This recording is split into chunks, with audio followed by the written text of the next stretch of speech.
아카펠라로 하니까 참 좋네요. 또 이것을 아카펠라라고 해요. 자, 우리 옆에 분하고 인사 나눕시다. 예수님의 평강이 집사님에게, 장로님에게 있기를 원합니다. 시작. 예수님의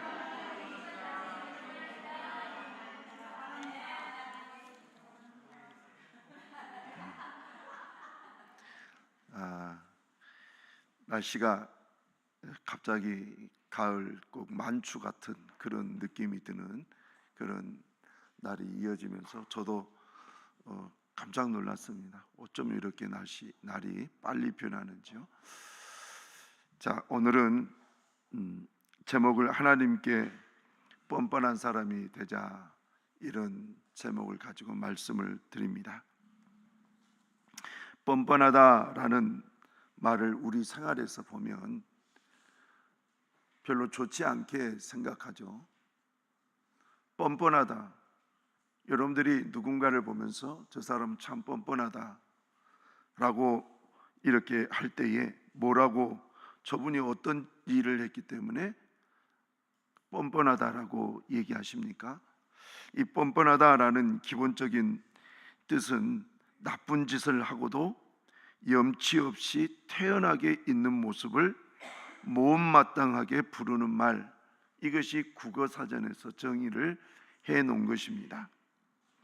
나쁜 짓을 하고도 염려 없이 태연하게 있는 모습을 못마땅하게 부르는 말, 이것이 뻔뻔하다라는 말이죠. 이것을 사람과의 관계에서 사용하면, 야, 너 왜 그렇게 뻔뻔하냐, 너 왜 그렇게 오리발 내미냐, 그러면서 부정적으로 많이 이렇게 사용을 하고 있고 또 사용이 되어져 왔습니다. 그런데 오늘 제가 이 주제를 삼아서 여러분들에게 말씀을 전하려고 한 것은, 사람과의 관계에서 뻔뻔하지 말고 하나님과의 관계에서 좀 뻔뻔해라, 이 말입니다. 이 말은 뻔뻔해야 된다는 겁니다. 지금 제 말이 좀 다가갔는지 모르겠어요. 저나 여러분이나 지금 뻔뻔한 사람들인 줄로 생각됩니다. 뻔뻔한 거예요. 하나님 앞에 잘한 것도 없이 은혜만 막 구하는 뻔뻔한 사람, 지금 그걸 얘기하고 있는 거예요. 우리가 하나님 앞에 나아갈 때에 크게 세 가지 태도를 가지고 나아가는 것을 봅니다. 첫 번째가 하나님 앞에 참 정중하게 나아가는 거예요.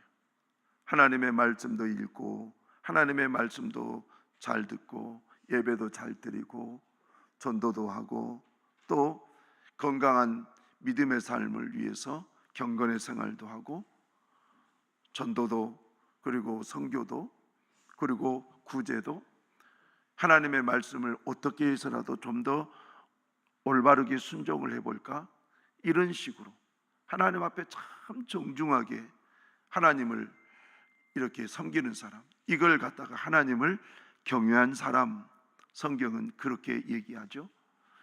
욥이 하나님을 경외한 사람이라 이렇게 성경은 얘기한 것 보니까, 욥은 내 자식들이 행여 1년 동안 마음으로 죄를 지었을까 봐 하나님 앞에 그들의 생일이 되면 번제물을 드려서 내 자녀들의 마음으로 지은 죄까지도 용서받기를 원하는 그런 제사를 하나님 앞에 드렸어요.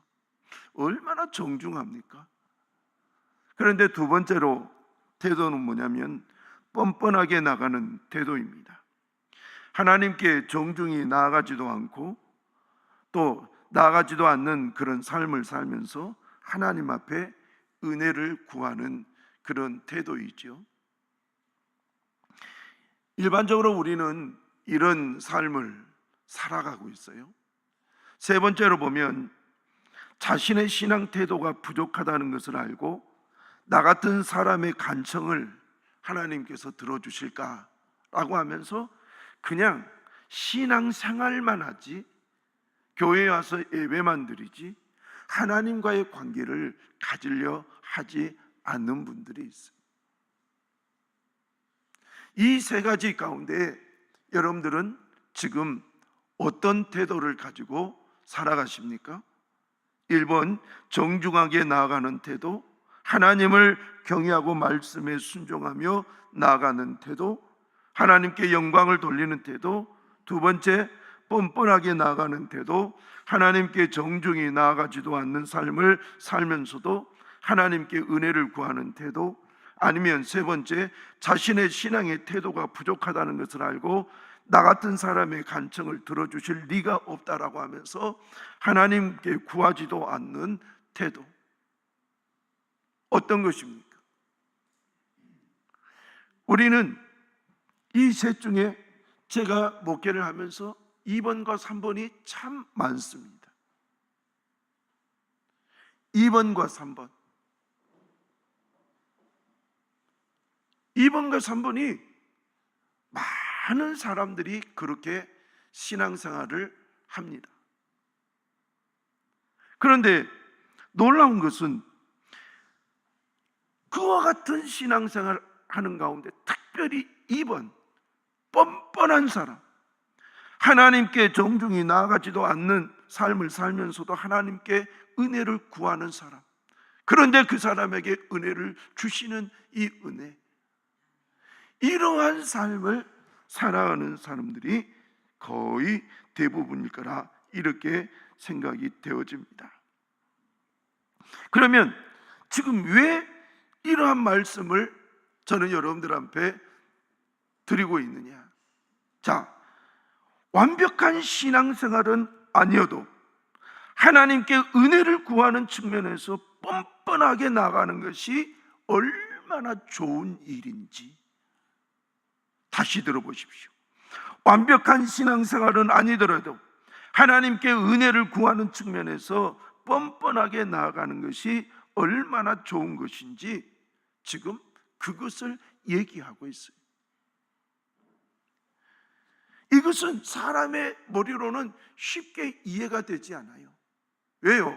사람의 생각으로는 저 사람 뻔뻔하면 몇 번 관계하다가 관계를 일반적으로 끊어버리든지 인사 정도만 하는 관계로 그냥 유지하든지 그 정도거든요. 그런데 하나님 앞에서는 그렇게 안 해도 되더라라는 거예요. 왜요? 우리가 이해할 수 없는 하나님의 사랑의 폭이 너무 크니까, 하나님의 은혜의 폭이 너무 크니까, 우리의 사람의 생각과 마음은 때로는 뱀댕이 속 같다 그래요. 여러분 뱀댕이 속 봤어요? 내가 봤거든요. 나 뱀댕이 얼마나 맛있는지 몰라요. 뱀댕이 회를 먹으면서 마음을 좀 봐봤어요. 속을 좀 안 보여요. 얼마나 작은지. 여러분, 우리가 뱀댕이 소갈 머리 그런가요? 뱀댕이 소갈 딱지? 예. 근데 그 정도의 마음 갖고는 하나님 앞에 뻔뻔하게 나아갈 자에게 하나님이 은혜 주신다? 이 말을 이해하기가 어려워요. 내 시각, 내 눈, 내 눈높이, 내 마음의 깊이 이걸 가지고 이해하려고 하니까 하나님 앞에 뻔뻔하게 나갈 때 하나님께서 은혜 주십니까? 지금 정말입니까? 이렇게 의문시할 수밖에 없어요. 그런데 오늘 우리가 인간이 하나님 앞에 뻔뻔할 수밖에 없는 성경의 내용이 바로 이 내용이에요. 자, 우리 26절을 한번 보세요. 26절을 같이 읽어봅니다. 시작. 이와 같이 성령도 우리의 연약함을 도우시나니 우리는 마땅히 기도할 바를 알지 못하나 오직 성령이 말할 수 없는 탄식으로 우리를 위하여 친히 간구하시느니라. 아멘. 여기서 보면 자, 앞에 넘겨주세요. 우리의 연약함, 이렇게 얘기했어요. 성령께서 우리의 연약함을 도우시나니라는 이 내용에서 연약함이라는 이 단어를 이해하면 뻔뻔할 수밖에 없구나, 이것을 알 수 있어요. 뭐냐? 이 연약함이라는 이 단어는 이 헬라어로 아스데네이아, 이렇게 돼요. 아스데네이아, 이 말은 뭐냐면 힘이 없는 상태, 무능한 상태, 그리고 약한 상태라는 거예요. 아무리 내가 건강한 것 같지만 어느 날 검사해 보니까 암이고, 아무리 내가 건강한 것 같지만 어느 날 날이 들고 나이가 들면 아이고 하는 거예요. 제가 우리 교회 어르신들이 일어날 때마다 아이고 해서, 야, 저 아이고 안 하면 안 되나? 근데 어느 날 내도 아이고. 이것이 인생이더라는 거예요. 이것이 지금 여기서 있는 여러분들이나 저나 일어날 때마다 힘을 한번 주지 않을 분들이 어디가 있어요? 여러분, 연약함, 이 연약함 때문에 우리는 하나님 앞에 진짜 완벽하게 좀 나아가고 싶어도 완벽하게 나아갈 수가 없는 거예요.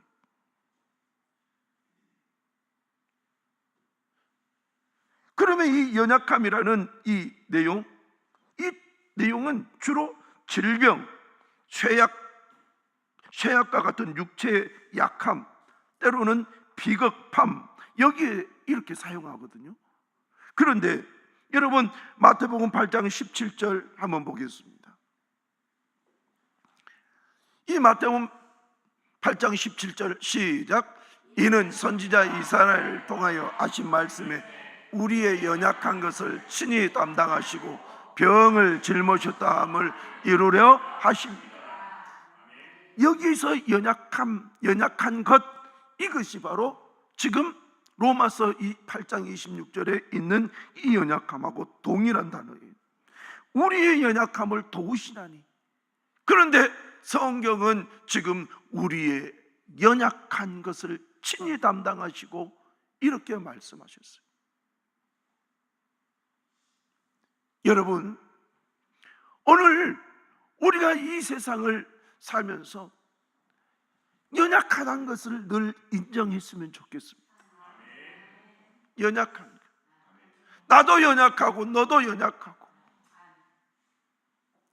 베드로 사도는 그것을 너무너무 잘 이해해서 사람은 깨지기 쉬운 존재, 질그릇, 이렇게 표현했어요. 우리는 늘 연약해서 질그릇 같다는 거예요. 그냥 요즘에 쓰된 그릇이 아니에요. 질그릇이에요. 질그릇 잘 빚어놓고 이 음식 날리다가 손이 미끄러져 나오면 바로 깨지는 거예요. 그것도 산산조각이. 이것이 우리 인간이라는 거예요. 그래서 이 연약한 것 때문에 내가 온전하고 완벽하게 신앙생활 하는 것은 늘 어려운 일이에요. 그렇지만 하나님 앞에서 연약하지만 나의 부족한 가운데도 내가 우리 하나님 앞에 구합니다. 내가 우리 하나님을 예배합니다. 내가 우리 예수의 보혈의 피를 의지합니다. 내가 우리 성령의 능력을 의지합니다. 연약한 가운데.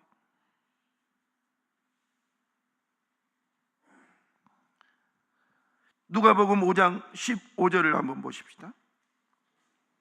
시작.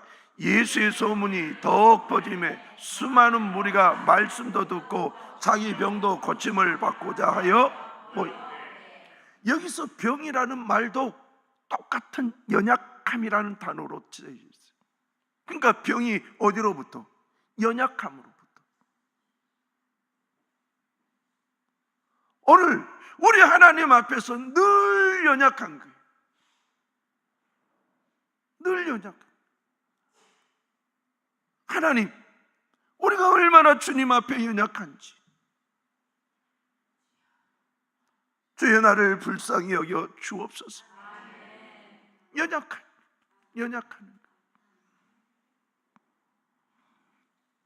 그런데 우리 주님께서 이 연약함에 대해서 도우신다 그랬어요.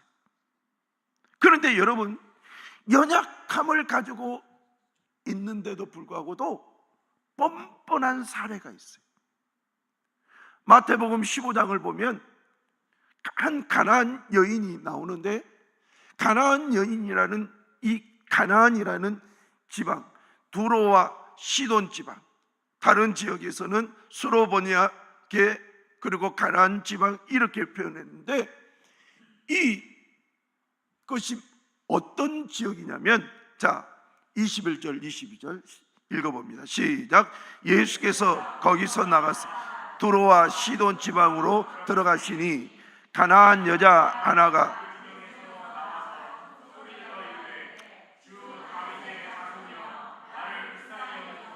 내 딸이 흉악하게 귀신 들렸나이다 하되. 자, 저기에서 22절을 보세요. 가나안 여자라는 이 말을 주목해 보십시오. 이 가나안 여자라는 이 말을 굳이 저 성경에다가 쓰여놓은 배경이 있어요. 가나안이라는 것은 이스라엘 백성들이 가나안 땅에 살기 전부터 가나안 지역이라는 그곳에, 그러니까 아브라함이 살기 전부터 가나안 지역이라는 그 지역에서 살았던 사람의 후예라는 말이에요. 그런데 가나안 사람들이, 하나님의 백성들이 하나님의 언약의 말씀을 믿고 가나안 땅에 왔을 때 그들을 대적하잖아요. 싸움을 하잖아요. 그런데 그의 후손들이 지금까지도 살아 있어서 가나안 지역에서 살고 있는 한 여자라. 하나님께서 그들의 가나안 여자의 조상들을 보면, 너희들은 사사건건 하나님의 백성들을 괴롭히고 하나님 나라를 힘겹게 했던 사람들, 하나님 앞에 제대로 뭐 하나 해놓은 것 없는 그런 사람들.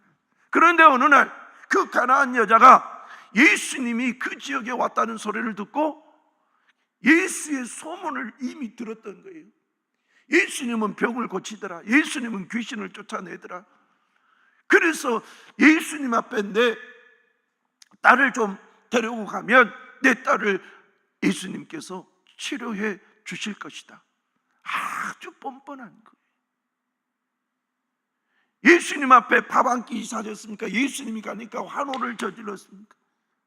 아무것도 하지 않는 그 여인이 지금 예수님 앞에 나가서 뭐라고 하느냐? 주 다윗의 자손이여, 나를 불쌍히 여기소서. 내 딸이 흉악하게 귀신 들렸나이다.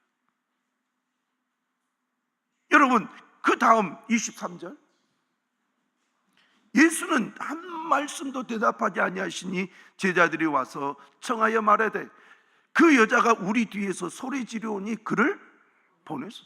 이 뻔뻔한 여자라는 거예요. 우리 믿음의 조상 아브라함의 후손들을 괴롭혔던 가나안 지역의 후예가 저렇게 와서 지금 소리 지르면서 고쳐달라고 하니, 또 마치 그때 예수님도 아무 말씀도 안 하니까 제자들이 알아서 얘기를 하잖아요. 저 소리 지른 저 여자를 좀 보내버릴까요? 그 다음 23절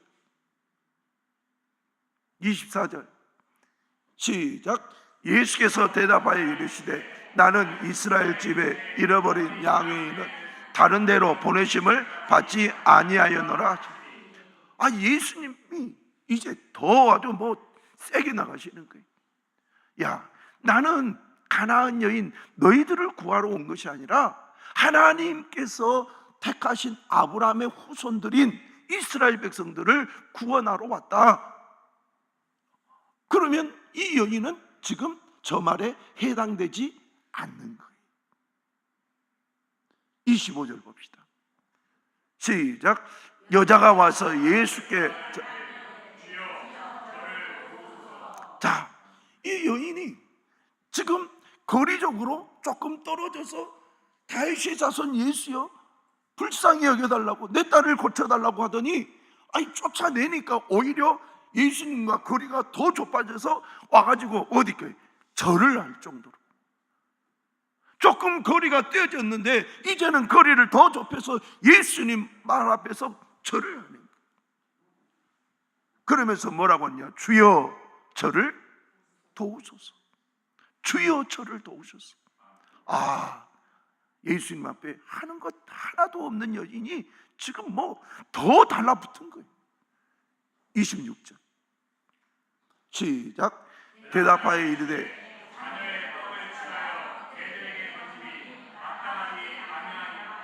자, 예수님이 이제는 아예 이 말 들으면 진절머리가 나서 떨어질 만큼의 그런 얘기를 하는 거예요. 뭐냐? 자녀들의 떡을 취하여, 그러니까 이스라엘 백성들에게 줘야 될 은혜를 너희에게 줄 수 없다 그랬어요. 왜 예수님은 개라고 얘기했을까? 그 가나안 지역에는 이스라엘 백성들이 포로로 끌려가 가지고 순수한 혈통을 지키지 못하고, 순수한 혈통이 아니라 이방인과의 결혼해서 순수한 혈통을 깨버린 사람들이 그래도 고국으로 돌아가자 해서 온 사람들이 살아있는 곳이 뭐냐? 가나안 땅, 그 지역이었어요.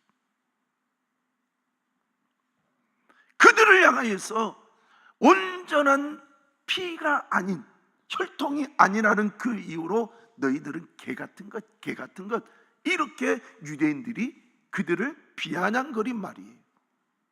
그러니까 저 말을 예수님께서 지금 하고 계신다는 거예요. 개들에게, 너희들은, 유대인들이 뭐라고 하더냐? 너희들 개들이라고 하지 않느냐?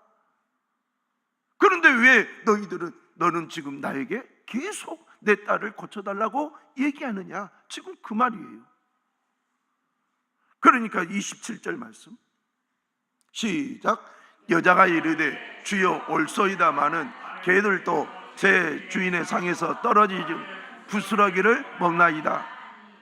자, 주여, 당신이 뭐라고 해도 다 옳다라는 거예요. 그런데 개들도 제 주인의 상에서 떨어지는 부스러기를 먹나이다. 여러분, 뻔뻔하다가 지나쳐서 이제는 불쌍할 정도로 얘기하잖아요. 맞습니다. 내가 개입니다. 우리 조상들이 그와 같은 주님 하나님 앞에 대접을 했고, 그 지역에는 혈통으로 깨끗하지 못한 사람들이 와서 사는, 개들이 사는 지역입니다. 저도 마찬가지입니다. 그런데 내가 개가 되어도 좋사오니 개들도 제 주인의 상에서 떨어지는 부스러기를 먹지 않습니까? 그 부스러기 은혜라도 주십시오. 여러분, 이거예요. 뻔뻔하다가 이제는 뛰어넘어서 불쌍하리만큼 하나님 앞에 나아가는 이 여인에게 예수님은 28절 시작. 이에 예수께서 대답하여 이르시되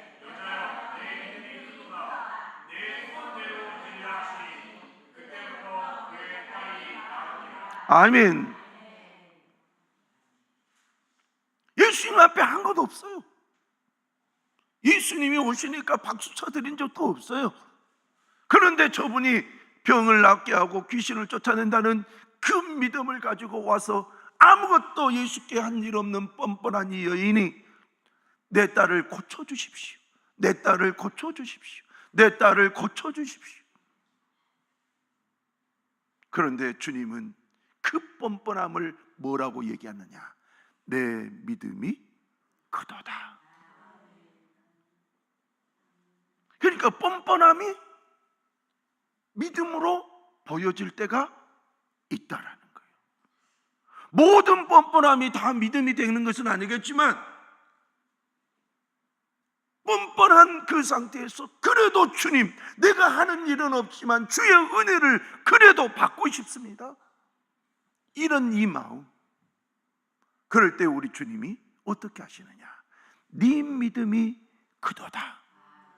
다 같이 아멘. 하나님은 지금 이것을 우리에게 얘기하고 있는 거예요. 너 욥과 같을 수 있느냐? 묻습니다. 너 믿음의 조상 이삭과 같이 정말 훌륭한 믿음이 있느냐? 믿음의 조상 아브라함과 같은 믿음 있느냐? 때로는 바울과 베드로와 같은 그러한 믿음이 있느냐? 주여, 나는 그들에 비하면 발꿈치의 때만큼도 못합니다. 그렇지만 나는 주님의 은혜를 받고 싶습니다. 바로 지금 이 얘기를 뻔뻔함이라는 이야기로 얘기하고 있는 거예요. 하나님은 여러분들이 뻔뻔해도 좋다, 이리 와라. 네가 뻔뻔해도 좋다, 네 입을 열어서 내게 구하라. 너 뻔뻔해도 좋다, 오늘 주일 난 예배 못 드렸으면 오후 예배라도 드려라. 뻔뻔하지만 주님 앞에 예수의 이름으로 오는 모든 사람들을 주님은 받으시고 복을 주신 줄로 믿습니다. 우리가 지금 그 영성을 가져보잖아. 이 뻔뻔함을 뛰어넘어서 이제 더 정중한 믿음의 사람이 된다면 그야말로 좋겠지만, 우리 인생을 뒤돌아보면 늘 연약한 구석이 많거든요. 의지도 약하고, 때로는 믿는다 하면서 믿지 못하고, 소망한다 하면서 소망하지 못하고, 사랑한다 하면서 사랑하지 못하고, 모든 것이 내 방식 안에서 이루어지는 어느 날 우리도 주님 앞에 구해야 될 때가 있잖아요. 주여, 나의 부족함을 아시지만 내게 은혜를 베풀어 주시옵소서.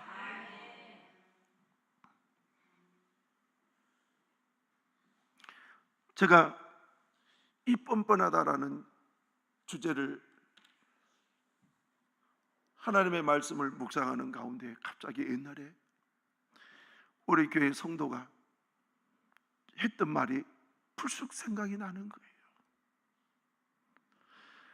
내가, 목사님, 하나님 앞에 한 일이 뭐가 있어요? 하나님께서 나 같은 것을 뭐가 이뻐서 응답해 주시고 은혜 주시겠어요? 그 말씀을 했거든요. 그러면서 내가 얼마나 하나님 앞에 뻔뻔하게요. 그런데 그 말이 갑자기 쑥 뛰어 올라오는 거예요. 그렇지, 내가 그때 얘기했던 것은 뻔뻔해도 좋습니다. 하나님 앞에 나아가십시오. 뻔뻔해도 좋으니까 하나님을 믿으십시오. 여러분, 우리 조금의 차이는 있을지 몰라요. 저 사람은 누구보다 조금 더 하나님을 정중하게, 어떤 사람은 뻔뻔하게. 그렇지만 우리 모두는 다 연약한 자들인 거예요.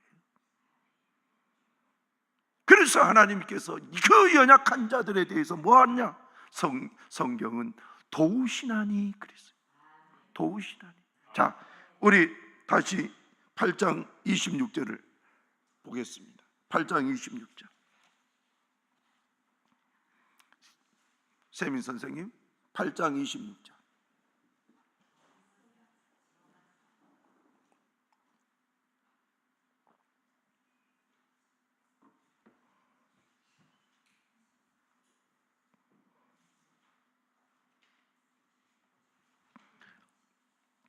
자, 우리 성경을 봅시다. 8장 26절. 자, 시작. 이와 같이 성령도 우리의 연약함을 도우시나니 우리의 마땅히 기도할 바를 알지 못하나 오직 말할 수 없는 탄식으로 우리를 위하여 친히 우리의 연약함을 도우시나니. 연약합니다, 연약합니다라고 하는 우리를 뭐한다? 도우신다는 거예요. 누가? 성령이. 그럼 이 도우신다라는 말은 어떤 말이냐? 함께 가담하여 열심히 돕다라는 말이에요. 가담했다라니. 하나님, 나 이 일 너무너무 힘들어요. 나 할 수 없어요. 못할 것 같아요. 그러나 하나님 도와주세요. 그럴 때에 내가 못하겠다고 하는 그 일에 하나님께서 가담을 하신다는 거예요. 이것을 야곱에게 나타나신 하나님께서 내가 너와 함께하리라라고 말하는 그 함께의 의미는 내가 너와 결합되리라, 이렇게 얘기합니다. 내가 너와 결합되리라, 내가 너의 일에 가담하리라, 그래서 너를 도와줄 거라. 이것이 바로 주님이 우리에게 얘기하신 거예요. 뻔뻔하지만 주님 앞에 도와주면, 주님께 도움을 구하면 주님께서 내 인생의 일에 가담하셔서 내 영혼에게 가담하셔서 역사해 주신 줄로 믿습니다. 그래서 우리가 하나님을 믿는 거예요. 그래서 내가 할 수 없는 그 인생의 일을 하나님께 맡기면 하나님이 직접 내 인생에 찾아와서 내 인생에 도와주신다는 거예요. 그러므로 여러분, 우리 하나님의 도움을 늘 구하십시다. 구하려면 내가 연약하다는 것을 인정해야 되는 거예요. 내가 연약하다는 것을 인정해야 돼요. 여기에 있는 분들, 연약하지 않는 분들이 어디가 있습니까? 정신적으로 때로는 연약하고, 영적으로 연약하고, 육체적으로 연약하고, 삶의 환경적으로 연약하고, 나는 완벽한다고 할 수 있는 분이 어디가 있느냐는 거예요. 그래서 이 말씀 앞에서, 우리의 연약함을 도우신다는 저 주님의 말씀 앞에서, 주여, 내가 뻔뻔하지만 주님께 또 도움을 요청합니다. 도와주십시오. 도와주십시오.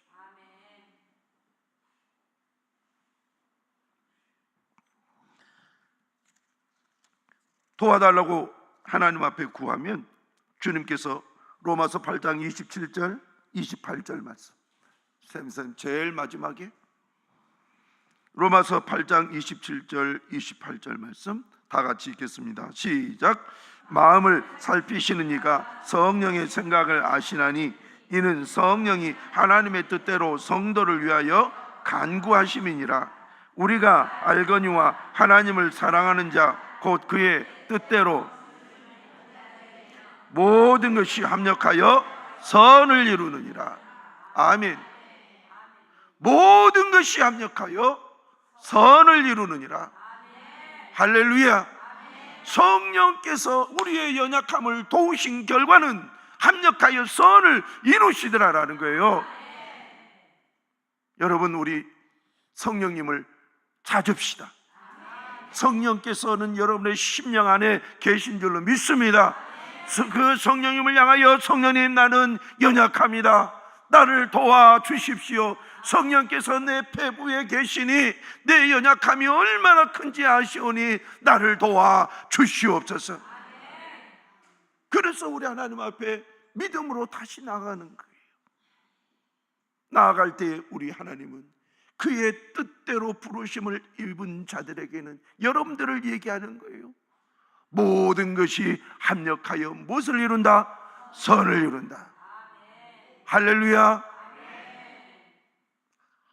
우리의 연약함을 인정하고 하나님 앞에 구하면 합력하여 선을 이룰 수 있도록 하나님께서 성령으로 도와주실 줄로 믿습니다. 기도하십시다. 아버지 하나님, 감사합니다.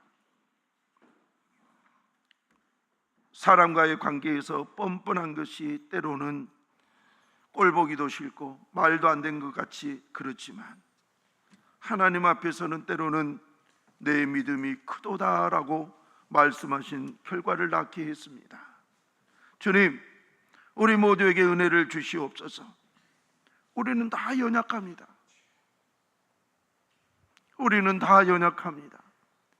영적으로 연약하고, 정신적으로 연약하고, 육체적으로 연약하고, 때로는 삶의 환경도 연약합니다.